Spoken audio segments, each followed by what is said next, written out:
Hello there and welcome to my video. So my name is Angel. Hi, how are ya? If you've never seen my face before, I am a witchy YouTuber. I actually have two channels.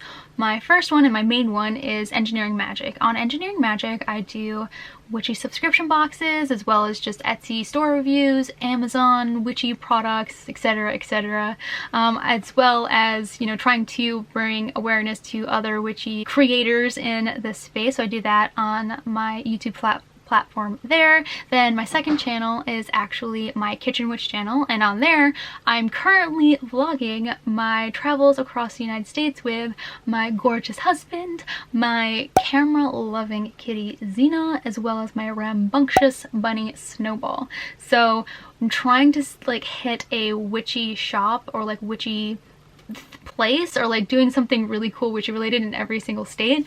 That's definitely something that I'm trying to do on the Kitchen Witch channel, so if you're interested in either one of those, I'll have them linked down below for you guys in the description. I truly am beyond blessed at everything that's been in my life right now, but given the fact that I have animals and live in a very, very small space, this RV. And I forgot to mention, I do have Crohn's disease, and my Crohn's disease does actually affect my lungs. So I do have to have an inhaler and like some medication and stuff to really help combat those symptoms. And I'm also a Wiccan. So I'm a Wiccan who practices witchcraft, and I do spell work and all of that good stuff. So Wicca is a religion, and witchcraft is just you performing magic, right? So you can be a Wiccan and not perform or do witchcraft, and you can be a someone who does spells and, you know, performs witchcraft and not a Wiccan.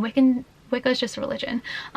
But with being a witch as well as being a Wiccan, fire is extremely important in both cases. So I'm actually really excited to do this video because fire magic is very important to me, right? Because of my lung problems as well as my animals. Both of my animals have free reign of our RV as well as our apartment back when we had an apartment. They also love to bump into things and just being all over me whenever I do anything, which if you've seen any of my videos on my channels, during my rituals you'll see Xena, my cat, jumping up on the table, like doing all sorts of stuff. So I do have a lot of different methods that I'll be showing and sharing with you guys later on in the video on how to do fire magic without actually creating and igniting anything. But I will also talk about some history very shortly. So like I was saying, on my main channel as well as my Kitchen Witch channel, because my Kitchen Witch channel I do also like really low cost DIY witchcrafty type of things, and on both of them I do bring up the fact that I use LED candles, that one's upside down, LED candles a lot to be able to represent fire, as well as some other representations that I'll get to in a second. I'm just extremely honored and excited to share all of my methods with you guys. So, but before we begin, let's just talk about the origins of fire magic, right? So fire magic has been around since the beginning of time. Well, more accurately speaking, since humans were able to recreate fire. It became sacred because it literally meant the difference between life and death on winter nights for most of the humans back then. It cooked their food, it warmed them up, it would scare away predators, but it also gained a ton of respect because just as easily as it could give life, it could easily take life away and be very destructive. So fire magic and fire fascination actually first appeared in the classical period when the ancient Greeks spoke about Prometheus and how he stole fire from the gods and was able to give it to the humans. But the theme of stealing fire actually is found all across many different cultures, including the Cherokees, who speak of a grandmother spider who actually went to the sun and stole some fire and kept it in a clay pot to use, which I thought was super fascinating because I never heard that until doing a little bit more research for this video. Fire, for the most part, is actually linked to a lot of gods and goddesses throughout many cultures, but mostly they're mostly linked to more chaotic and slightly more tricky gods and goddesses, because we may think we can control fire and we can manipulate it, but as history has proven time and time again, that is not the case. Fire has a mind of its own, and you really have to learn to respect fire because it is something that demands our respect and demands our focus. And continuing on with the theme of gods and goddesses, so here are some gods and goddesses that represent fire, or that you can use to help represent fire. We have Bel and Brigid from the ancient Celtics. We have Hesta from Greece, and she was known for goddess of the hearth. We have Vesta, who is the goddess of married life, which is often represented as the fire in a home, and she is from the Romans, as well as Vulcan, who is the god of volcanoes. We have Pele from Hawaii, and she is associated with volcanoes as well. Then we have Slavic. I'm just gonna read this one really quickly. Svarog, and I really wanted to bring this person up, even though I've tried and tried again to learn how to pronounce their name, but my mouth can't create that sound. But they're a fire breather from the inner realms of the underground. How dope is that? A fire breather, so cool. But okay, so enough about some history and some fun knowledge on that. Let's actually get to the craft of the matter, right? And I'm not talking about Kraft macaroni and cheese, even though their gluten-free macaroni and cheese is actually pretty fire. I'm not gonna lie here. But I mean witchcraft. So some really simple spells that you can do with fire magic are some of the following. So you could do purification rituals. So that's like literally taking a real candle, or if you have like a lighter, if you don't have an actual candle, or if you have like an actual fire outside, like a fire pit, right? You can take whatever object or tool that you want to purify and kind of just put that over the flames, and seeing and feeling all of that energy being released and purified from that object. The same thing can be done with the smoke of an incense, right? There are so many different ways of purifying your tools. You don't even have to use smoke. You can do water purification, you can do salt purification. There's so many different ways. You can even do energy purification, but we're not here to talk about energy magic. Another one that is really common amongst fire magic spells is the releasing of bonds or ties. So there are a couple different ways of doing this as well. You can take a sheet of paper and write down the connection or the ties or whatever you want to, you know, get like break away from you. You write it down on that piece of paper, and then you set that piece of paper aflame, right? So it's no longer holding you to that object, to that person, to that event, to whatever it is you wrote down on that piece of paper.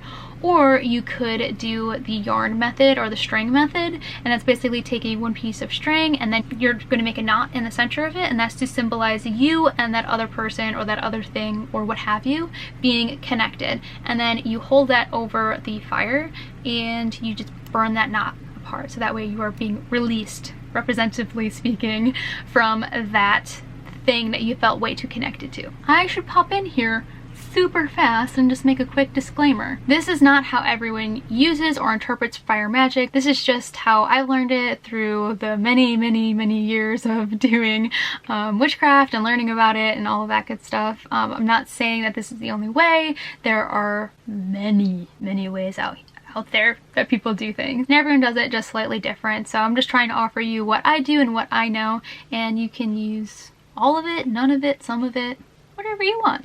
I'm just here to let you know what I know and create some kind of dialogue around it, because fire magic's fun. Okay, but let's get back into it. So you can also do just more intensive releasing spells, and that's something that I really like to do. I actually have a video on my main channel where I do an entire ritual. It's very long. If I haven't already, I'll make sure to put timestamps in there so you can skip to that specific spell if you'd like. But in that video, I do go over the entirety of how to cast a circle, how to call corners, how to, you know, actually perform a spell if you want to, how to close your circle, all that good stuff.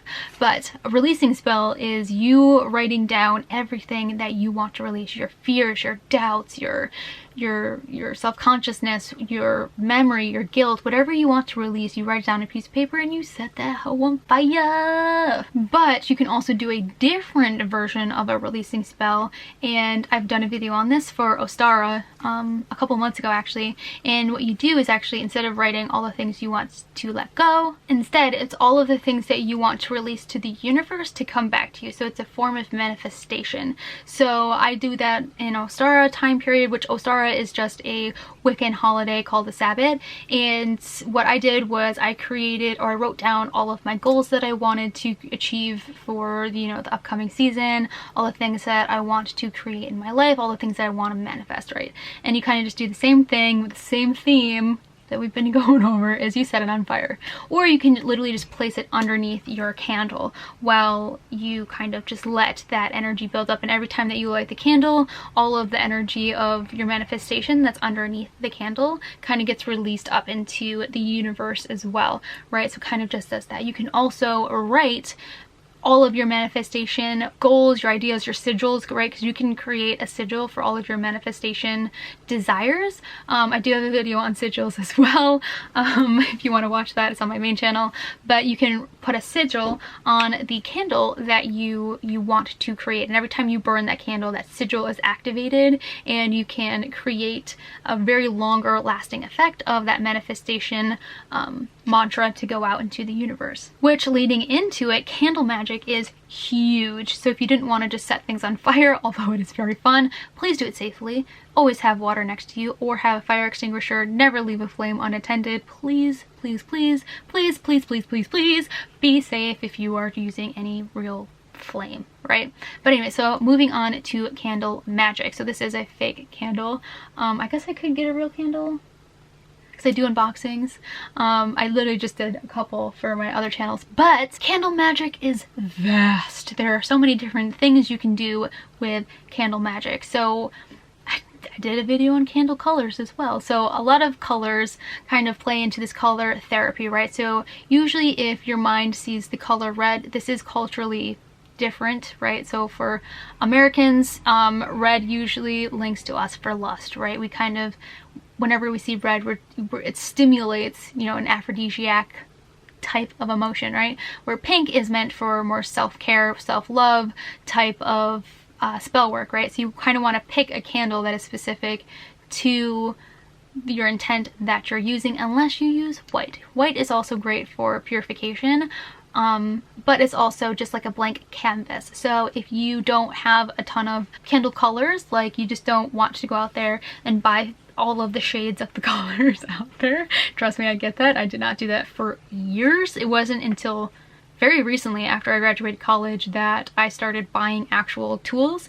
Up until then, I only used what I found out in nature and what I was able to create myself for very, very minimal amount of money to do the craft. You don't need a lot of things to do witchcraft. Just wanted to throw that out there. But there are tons and tons and tons of books and shows and YouTube videos and articles going over all the different ways you can use candle magic. Basically anything and everything that you want to create in the world, you can basically put that in a candle. So you can either do that by dressing a candle, so that is putting oils on there, putting herbs on there, putting sigils into the candles. That's called dressing. It's like you're literally putting stuff on a candle to be able to help magnify your intent and what you're trying to do with it, right? But if you want to just have some white candles or an LED candles, which are my favorite, so I actually got this one at the dollar store and these at the dollar store. So this one's battery operated and this one is like that circle one, so depends on which one you want, but both of these are at the dollar store. And then I got a 6-pack of these. They have a controller, remote control, from Michael's. I used a 60% off coupon, so it's a little bit more cost effective because you don't have to keep buying candles over and over again, as well as, say I needed a purple candle to do astral projection, or wanted to do, you know, just some kind of like soothing type of spell, right? And I don't have purple candles.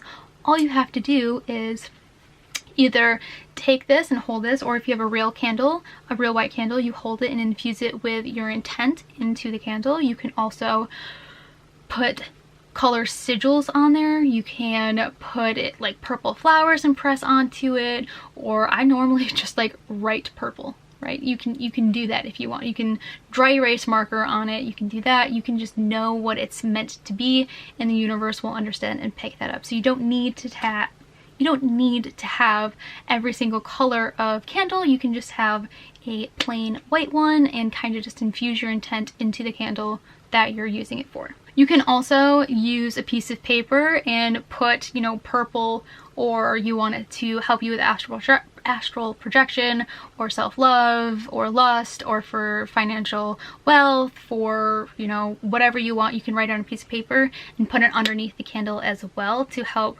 really, really solidify that intent within the white candles. So the reason why I have a lot of different kind of candles. It doesn't really matter in my opinion, nor have I really found any reason why you'd use a smaller one over a larger one. The only big difference if you wanted to use a small one, a real small one, not an LED one, is that way your candle is ritual specific and it can be burnt out within a couple of hours, right? As opposed to if you got one like this and you were trying to, you know, do a single spell one night type of ritual, and you only used like this much of it, you would then have to re-cleanse that candle and make it for a new purpose, right? So you'd have to go through the whole purification concept and then put your intent into it. So if you wanted to have a really long-lasting spell, a really long-lasting, you know, intent, then definitely do this if you have real candles. And then just for quicker ones, definitely do tea lights. The dollar store does have real candles like this, and like this. So if you really wanted to be cost effective, definitely try that. But again, I just need the LED ones because sometimes when I'm in a really bad Crohn's flare-up and my lungs are just that inflamed and I can't really breathe, even just like blowing out a candle will cause my entire like lungs to go into a spasm. Anyone out there that has asthma will kind of feel my pain a little bit. So that's kind of why I'm really excited to share this with you, because there are so many different ways and methods to do fire magic without actually using fire. So some of the other methods besides the LED candles, if you don't want to buy LED candles because you're a witch in the broom closet, for example, you can get a flame app or like pull up YouTube on your phone and just have a flame flickering on your phone and just kind of prop that up while you're doing your work. And that can be the fire corner, because if you're doing corners you have all of the elements lined up, so you can use your phone and kind of have that crackling for the fire elements, or just use that in representation of everything else. If you're trying to do a separation spell like I was saying earlier, instead of like setting it on fire, you would just rip it up and kind of rip it up in front of the fire. If you had the knot one, you can just cut it with scissors and it'll do the same exact thing. So there are different ways to manipulate spells to be able to not have to use fire if you can't use fire. If you kind of just want if you needed like a larger fire element, just put it up on your TV. You know, like Netflix actually has a Yule log burning one, which is really nice. The crackling fire is so satisfying. But you can, you know, put YouTube on a computer, you put a YouTube on your TV, whatever you want, to kind of give you that feeling of fire without actually having fire with you. Other ways that you can have fire represented on your altar is you can actually just have a real candle and just not light it and just have that candle sitting there without actually putting it on fire, and it's perfect for just simulating and representing fire. You can also put some matches down. Matches are also a great great way to represent fire. Same with lighters, to just leave that on your altar piece, and you know, the god, goddess, if you use them, or the universe, whoever you're doing your spell work for, will understand your intent behind that, right? Let me just open up my little bag of goodies here. This fits all of my crystals that I brought with me for this RV trip across the United States. But some other ways you can represent the element of fire is using stones that are fire element focused. Right? So I'm talking about like garnets. Garnets are great for that, as well as, you know, some other ones like this. These stones are all great to put on your altar to represent fire. Also, herbs are great, so you can use just red herbs or any of these herbs to represent fire on your altar and your spell work, so on and so forth. You can also use sigils, like I was saying, so you can actually just write out a fire sigil and put that on your altar or in your home during your spellcraft, what have you. Just use the sigil. Or you can use specific oils. That would be a blend of the different herbs I was talking about earlier and kind of making a fire oil. So you'd have an oil, and then that way you can actually rub fire onto you, right? You can easily do that, or dress a white candle with that fire element oil. You could also put out some tarot cards. So the majority of tarot cards, all of the minor arcana cards, actually have an element assigned to them. The wand suit, for example, is a fire element, although some adaptations do have the swords checking my notes to make sure. But yeah, so some adaptations do have the swords as the fire element. So depending on whatever your belief is for the tarot and which one you're really going for, you can put one of those decks or those suits on the card to also help represent fire. Or you can simply just print out a picture of a flame or fire that you really like and have that out, you know, on your altar. Or you can actually have like a statue of some flames, which would be really cool. You could have a statue of one of the gods or goddesses that are representative of fire, or some of the animals that are representative of fire, like dragons are a great one, as well as salamanders are, weirdly enough, a fire familiar, as well as phoenixes. Phoenixes would be a great one. So if you want to just print out a picture of phoenix and keep that on your altar, definitely do that. And whatever other animals that are out there for that connect to a fire element, definitely add those if you'd like. These are all just options. You could also, if you just had a fire outside, like a bonfire, you could take a burnt piece of wood, or you can take some ash, some charcoal, whatever it is, and you can actually use that as well on your fire. So just like the concept of the matchsticks, just having like something that was burned could also represent fire. Basically, to sum it up for you, whatever screams fire to you to represent as fire, use it. If it's a real candle and it's a real flame, use it. If it's an LED candle, use it. If it's a picture of a moth for some reason, because you just like see a moth and think fire, do that, you know? Like, whatever intuitively speaks to you as fire, do it. My personal belief when it comes to witchcraft is, as long as nothing and no one is getting hurt, it makes sense to you and it works for you, everything is consensual, then just do it, because that's your intuition calling to you, is speaking to you, to telling you what's going to work best for you. And when you're using your intuition and you're really seeing what feels right, then it's going to be so much stronger of an outcome than if you're doing something and you're feeling a little iffy on it. You're like, well, I know I'm supposed to use like carnelian for fire, but what if, you know, I use obsidian instead, because everything turns to ash at the end. Whatever. If you really think that that should be the way it should be, then try it out and do it with obsidian. And then also, you know, if it doesn't give you the results that you want, then maybe go back and try it with carnelian and then see what that attempt is, right? Experiment, have fun with it, see what's, you know, out there, try different things, right? Learn and grow and just develop your own intuition, develop your belief and your patterns, and, you know, just all the magic that you can create within yourself. This is supposed to be fun and life learning and just growing and being passionate about doing your craft and just having fun, right? So if something makes sense to you, just do it. And that's my personal belief. That's, you know, that's just me saying, hey, do you, boo? But honestly, just learning and having fun and, you know, going at your own pace is honestly the most important thing that I hope that you get out of this entire video, is that do things that make sense for you and that, you know, just help you become a better practitioner, right? And just take it at your own pace. Take it at your own pace. There's no one waiting in a week to give you a test that you have to pass. You can take, you know, a month to learn about something. You can take a day to learn about something. You can take 12 years to learn about something. Do whatever feels right at your own pace. You're literally made from the stars, so never forget to let your light shine through. Never forget how powerful you are, and really, really just learn to trust yourself, because you're more capable of doing whatever you want than you might realize. And truly, never forget how magical you are. You are the reason why you're able to do all the spells and create all of the beautiful things that you want out of your life. Well, that is all I have for this video. Hopefully you learned something, or if you didn't, I hope that you just enjoyed it anyways. Hope to see you over on one of my channels, or if not, I hope you have a beautiful, wonderful day. And if you have any fire magic tips, please let us know in the comments below. I'm always willing to learn things and hearing how other people do things, because why not? It's so exciting to be in this day and age where we can reach out to witches and practitioners all across the world and learn from each other. How cool is that? So yeah, if you have any tips, please let us know down below in the comments. We'd love to hear from you. And yeah, I hope you guys are staying safe, healthy, and happy. And until next time, guys, peace.